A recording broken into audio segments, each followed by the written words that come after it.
When I first heard that I was receiving a star on the Walk of Fame, I didn't believe it, and I didn't believe it for months.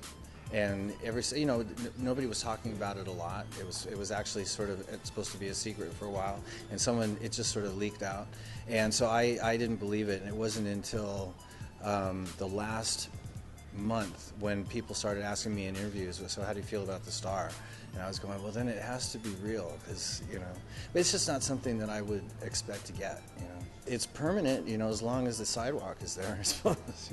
I think everybody was more or less proud that I was getting a star, very supportive. The few people that I did talk to, really only my current band and Steven Adler were pretty excited about it. And Steven Adler and I both appreciate it for the same reason, because we literally spent the better part of the 7th and 8th, 9th grades ditching school and hanging out on Hollywood Boulevard. And he knows what a sort of special thing it is to actually sort of get recognized by the city of Hollywood. The Star is probably the most unique award because it's not necessarily, it is music based.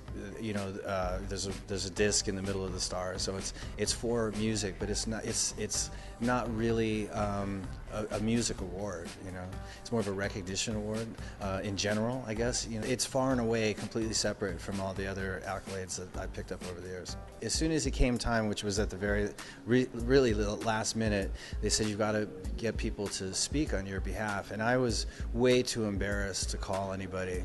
And finally, in the 11th hour, they said, you really need to get that together and pick who's going to speak for you. And Charlie, he was always in the back of my mind, the guy to call. And so, finally, I sent a text to Charlie and, hey, would you speak on my behalf at the Hollywood Walk of Fame? And he was really glad to do it, which I was sort of surprised. I was prepared for him to say, oh, I'm going to be busy shooting or whatever.